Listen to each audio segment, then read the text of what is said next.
ओम शांति। आजिर प्रातः मुरली 2-5-25। बाप दादा मधुबन। मिठे बच्चे एकांतरे बसी निज सहित कथबार्ता कर। मु एक अविनाशी आत्मा बाबा ठारू ज्ञान शुणुछि, एही भली अभ्यास कर। प्रश्न, केउ संतान माने जोगरे अवहेला करती सेमानकर मुखरू केउ शब्द बाहरी थाए? उत्तर, सेमाने कहिथांती आमे तो शिव बाबांकर ही संतान, तांकर स्मृति रे रहूचु, किंतु बाबा कहउचंती ताहा सब कहानी एवं अवहेला पणिया अटे। एथिपाई ही पुरुषार्थ करबाकू हबो। अमृत बेलारू उठी निजको आत्मा माने करी बसिबाकू हबो। बाबांग सहित आत्मिक वार्तालाप करबाकू हबो। आत्मा ही वार्तालाप करिथाए। एबे तुमे माने देही अभिमानी हेउछ। देही अभिमानी संतान माने ही जोगर चाट रखिबे, केवल ज्ञानर बाहुस्फोट मारिबे नाही। गीत मुखुड़ा देख ले प्राणी जरा अपनी दर्पण में। ओम शांति। रुहानी पिलामानंकु बुझा जाउछि कि आत्मा को प्राण बोली कहा जाए। एबे बाबा आत्मा मानंकु बुझाउछंती एही गीत तो भक्ति मार्गर अटे। एथिरे केवल एहार सारांश बुझाई दिया जाइछि। वर्तमान तुमे जेते बेले एठारे बसुछ सेते बेले निजको आत्मा बोली भाव। देहर अभिमान छाड़ी देबाकू हबो। मु आत्मा बहुत छोट बिंदु अटे। मु ही यही शरीर द्वारा अभिनय करुछि। यही आत्मज्ञान आउ कहा पाखरे नाही। ए कथा बाबा बुझाउछंती निजको आत्मा बोली भाव। मु सूक्ष्म आत्मा अटे। आत्मा ही शरीर द्वारा समस्त अभिनय करुछि। जे तेबे देह अभिमान तुटी जीव। यही मेहनत करबाकू हबो। आमे आत्मा माने ही संपूर्ण नाटकर अभिनेता अटु। परमपिता परमात्मा सर्वोच्च अभिनेता अटंती। बुद्धि रे रहुछि जे से मध्य एते छोट बिंदु अटंती, किंतु तांकर महिमा मध्य केते उच्च। से ज्ञानर सागर सुखर सागर अटंती, किंतु से रूपरे छोट बिंदु ही अटंती। आमे आत्मा मध्य छोट बिंदु अटु। आत्मा को दिव्य बुद्धि बिना देखि हब नाही। यही नुआ नुआ कथा सब बे तुमे शुणुछ। दुनिया ए कथा कौन जानिब? तुम मानक मध्य भी बहुत कम अछंती जो माने यथार्थ रीति रे जानुछंती एवं बुद्धि रे धारण करुछंती जे आम आत्मा छोट बिंदु अटे।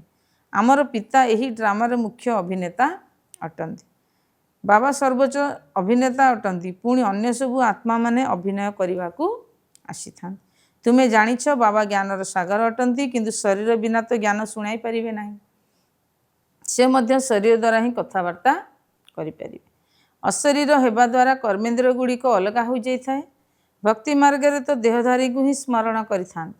परमपिता परमात्मा नाम रूप देश काल को ही जानी था। केवल कही दउछंती परमात्मा नाम रूपरू अलगा अटंती। बाबा बुझाउछंती ड्रामा अनुसार तुमे जो माने नंबर 1 शतप्रधान थिलो, तुमको ही पुणी शतप्रधान हेबाकू पड़िबो। तम प्रधान शतप्रधान हेबा पई तुमको पुणी यही अवस्था को मजबूत रखिबाकू हबो जे मु आत्मा अटे। आत्मा ही शरीर द्वारा कथबार्ता करुछि। आत्मा रे ज्ञान रहिछि। यही ज्ञान आउ कहारी बुद्धि रे नाही जे आम आत्मा रे 84 जन्मर पाठ अविनाशी निर्धारित होई रहिछि। यह बहुत नुआ नुआ पॉइंट्स एकांत रे बसी निज सहित एपरी कथा हेबा उचित। मु आत्मा अटे, बाबांग ठारू शुणुछि। मोर आत्मा ही ज्ञान को धारण करुछि। मोर आत्मा ने ही अभिनय भरी रहिछि। मु आत्मा अविनाशी अटे। मन भितरे एहार पुनरावृत्ति करिबा दरकार। आमको तम प्रधान शत प्रधान हेबाकू पड़िबो। देह अभिमान द्वारा मनुष्य मानक ठारे आत्मार ज्ञान नाही, किंतु केते बड़ बड़ पुस्तक निज पाखरे रखुछंती। केते अहंकार रहिछि। एहा होछि तम प्रधान दुनिया। एठारे श्रेष्ठ आत्मा तो केही भी नुहंती। तुमे जानिछ जे एबे आमको तम प्रधान शत प्रधान हेबा पई पुरुषार्थ करिबाकू हबो।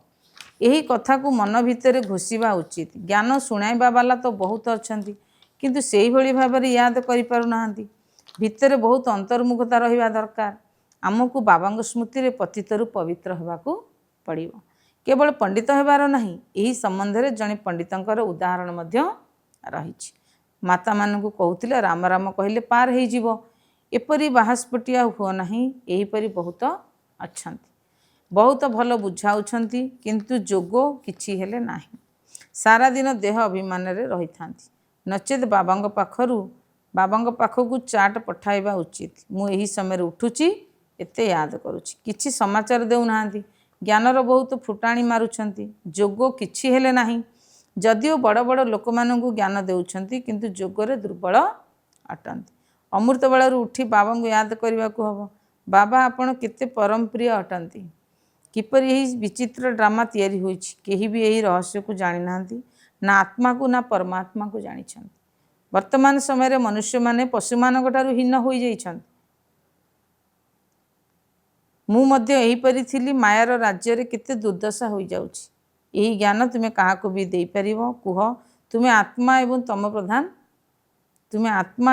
प्रधान होई जाइछ तुमको सत प्रधान हेबाकू पड़िबो प्रथमे तो निजको आत्मा बोली भाव गरीब मानक पई तो आहुरी सहज साहुकार मानकर तो बहुत खिटपिट रही थाए बाबा कहउछंती मु साधारण शरीर रे ही आसुछि ना बहुत गरीब ना बहुत साहुकार एबे तुमे जानुछ कल्प कल्प बाबा आसी आमको शिक्षा देउछंती कि पवित्र किपरि हब बाबा तुमरो व्यवसाय आदि रे खिटपिट रहिछि बाकी तुमरो व्यवसाय आदि रे खिटपिट रहिछि सेथिपई बाबा आसी नाहंती तुमे तो डाकुछ हे पतित पावन आस तेणु बाबा पवित्र हवा पे जुक्ति बताउछन एही ब्रह्मा निजे मध्य किछि जानि नथिले अभिनेता होई यदि ड्रामार आदि मध्यंतु न जानिम तेबे तांकु कौन कुहाजिबो आमे आत्मा ही सृष्टि चक्रर अभिनेता अटु ए कथा मध्य केही जानि नाहंती जदिओ कही देउछंती जे आत्मा मूलवतन रे निवास करुछि परंतु अनुभव एपरी कहु नाहंती तुमे तो एबे वास्तव रे जानुछ मु आत्मा मूलवतनर निवासी अटे मु आत्मा अविनाशी अटे ए कथा तो बुद्धि रे मन रहिबा उचित अनेकंगर जोग बिल्कुल रहु नाही देह अभिमान कारणरू पुणी भूल मध्य होउछि मूल कथा होउछि देही अभिमानी हेबा एही चिंता रहिबा उचित जे आमको सत्य प्रधान हेबाकू पड़िबो जो संतान मानकर सत्य प्रदान हेबार लगन अछि तांको मुखरू केबे पत्थर अर्थात कटुवचन बाहरिबो नाही कौनसी भूल होई गले तुरंत बाबा को रिपोर्ट करिवे बाबा मो द्वारा यही भूल होई जाउछि क्षमा करदेवे से माने भूल को लुचाइबे नाही लुचाइबा द्वारा ताहुरी वृद्धि होई थाए बाबा को समाचार दे चल बाबा लिखिदेवे तुमर जोग ठीक नाही मुख्य कथा होउछि ही पवित्र हेबा तुम मानक बुद्धि रे 84 जन्मर कहानी रही जेते संभव यही चिंता लगी रहू जे सत्य प्रधान हेबाकू पड़िबो देह अभिमान को त्याग करने को हम तुम्हें राजऋषि अट हठी योगी केवे राजयोग शिखाई पारिबे नाही राजयोग बाबा ही शिखाउछंती ज्ञान मध्य बाबा ही देउछंती बाकी वर्तमान भक्ति तम प्रधान होई जाउछि ज्ञान केवल बाबा संगम रे ही आसी सुनाई थांती बाबा आसीचंती तेणु भक्ति संपूर्ण होई जिवो एही दुनिया रे ही विनाश होई जिवो ज्ञान एवं जोग द्वारा सत्य जोगर स्थापना होउछि भक्ति जिनसर ही अलगा अटे मनुष्य माने पुणी कही देउछंती दुख सुख एठारे ही रहिछि एबे तुम पिलामानक ऊपर तो बहुत दायित्व रहिछि निजर कल्याण करिवार जुक्ति रचना करि चल ए कथा मध्ये बुझा जाइछि जे पवित्र दुनिया होउछि शांति धाम एवं सुख धाम एया होउछि अशांति धाम बा दुख धाम प्रथम तो मुख्य हला जोग नथिले केवल पंडितंक भଳି ज्ञान सुनाउछंती आजिकल तो रिद्धि सिद्धि तंत्र विद्या तो बहुत बढ़ी गलानी यह सहित ज्ञानर कौन संपर्क नाही मनुष्य माने केते मिथ्यारे बुड़ी रही पतित हो जाइछंती बाबा निजे कहउछंती मु पतित दुनिया पतित शरीर रे आसुछि एठारे तो कई पवित्र नाहांती ब्रह्मा तो निजको भगवान कहू नाहांती ये तो कहउछंती मु तो पतित अटे मु मध्य पतित अटे पवित्र हेले फरिश्ता होई जिवि तुमे मध्य पवित्र फरिश्ता होई जीव तेणु यह ही मूल कथा जे कि आमे पवित्र किपरि हेबा तेणु बाबा को मने पकाइबा बहुत जरूरी जो संतान माने मने पकाइबार अलसुआ अटंती से माने कही थांती आमे तो शिव बाबांकर संतान अटू याद रे अछु किंतु बाबा कहउछंती ए सब गप अटे अवहेला पणिया अटे एथिरे तो पुरुषार्थ करने को हम सकाळु उठी निजको आत्मा भावी बसी जिबा उचित रू रिहान करने को हम आत्मा ही कथबार्ता करुछि ना एबे तुमे देही अभिमानी होउछ जदि टिकिए कहार कल्याण करिथांती तेबे तांकर महिमा मध्य करा जाय थाए किंतु ताहा होउछि बेहदर महिमा यह होउछि निराकार परमपिता परमात्मांकर महिमा ए कथा मध्य तुमे ही बुझुछ एही सीढ़ीर चित्र एवं अन्य कहा बुद्धि रे नाही आमे 84 जन्म किपरि नेउछि ताहा तळुकु किपरि आसुछु एबे तो पापर कलसी भरी गलाणी ताहा खाली किपरि हबो सेथिपाई बाबांगु डाकुछंती। तुमे होउछ पांडव संप्रदाय, तुमे माने धार्मिक हेबा सह राजनैतिक मध्य अट। बाबा सबु धर्मर कथा बुझाउछंती, ए कथा अन्य केही बुझाई परिवे नाही। बाकी सेही सबु धर्मस्थापक माने कौन करुछंती, तांको पछरे तो अन्य समस्त आत्मा मानकु मध्य तळुकु आसीबाकु पडुछि। बाकी सेमाने कोनोसी मोक्ष दउ नाहंती। बाबा ही अंतिम समय आसी समस्त को पवित्र करी घर को नहीं जाउछंती। सेथिपई सेही जनक बिना आउ कहार महिमा नाही। ब्रह्मा अथवा तुमर मध्य कोनोसी महिमा नाही। बाबा न आसीथिले तुमे मध्य कौन करिथांतो। एबे बाबा तुमको आहरण कला को नहीं जाउछंती। गायन करुछंती तेरे भाने सरब का भला, अर्थात तुम पई समस्तंकर कल्याण होउछि। किंतु अर्थ बुझी पारु नाहंती। महिमा तो बहुत करुछंती। एबे बाबा बुझाइछंती आत्मा तो अकाल अटे। भ्रुकुटी होउछि तार सिंहासन, आत्मा अविनाशी अटे, ताकू केबे काल खाई पारे नाही। आत्मा को गोटे शरीर छाड़ी अन्य शरीर रे अभिनय करबाकू हुए, बाकी नेबा पई कोनोसी काल आसु नाही। केही शरीर छाड़ले तुमको दुख दउ नाही।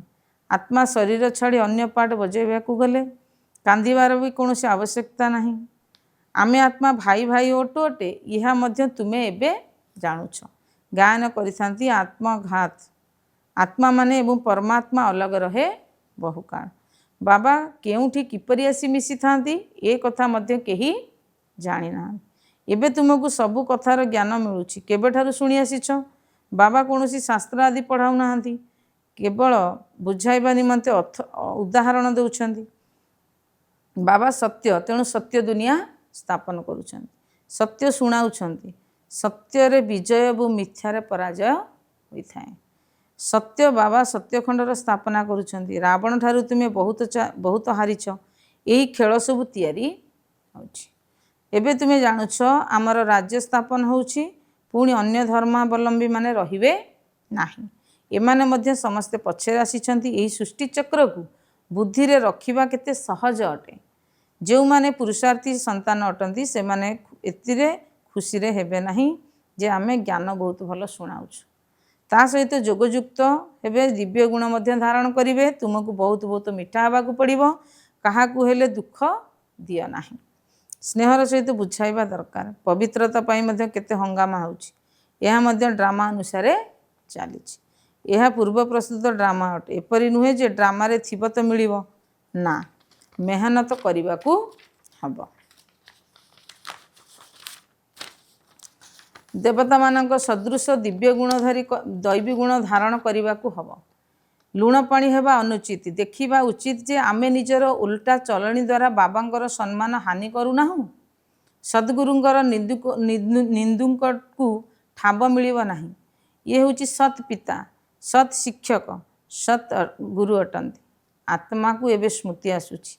बाबा ज्ञानर सागर, सुखर सागर अटंती। निश्चिंत रूपे पूर्वर ज्ञान देई करी जाइछंती, सेथिपाई तो गायन होउची। यहाँ आत्मा रे कौनसी ज्ञान थिला कि? आत्मा कौन, ड्रामा कौन केही भी जानी नाहंती। मनुष्य मानू तो जानिबा दरकार ना। रुद्र ज्ञान यज्ञ रचना कले आत्मा मानकर पूजा करिथांती। तांकर पूजा भल बा दैवी शरीर पूजा करिबा भल। यही शरीर पांच तत्व निर्मित, सेथिपाई एकमात्र शिव बाबा को ही फूल, शिव बाबांकर ही पूजा ही अव्यभिचारी पूजा अटे। वर्तमान से ही जनक ठारू ही शुणिबाकू हबो। सेथिपाई कुहा जाउची खराब कथा शुण नाही, निंदा योग्य कौनसी कथा शुण नाही, एकमात्र मो ठारू ही शुण। यह हूँ अव्यभिचारी ज्ञान। मुख्य कथा हूँ जेतेबेले देह अभिमान तुटिଯିବ सेतेबेले तुमे शीतल होइजिव। जदि बाबांग स्मृति रे रहिबो तेबे मुखरे मध्य उल्टा सीधा कथा कहिबो नाही, कुदृष्टि जीव नाही, देखि मध्य जेपरि देखिबो नाही। आमर ज्ञानर तृतीय नेत्र खोली होई रहिछि। बाबा आसीथिले त्रिनेत्री त्रिकालदर्शी करिछंती। एबे तुम पाखरे तीन लोक तीन कालर ज्ञान रहिछि। अच्छा, धारणा पाई मुख्य सारांश 1 नंबर, ज्ञान शुणाइबा सहित जोगयुक्त होई मध्य रहिबाकू हबो। शिष्टाचार धारण करिबाकू हबो।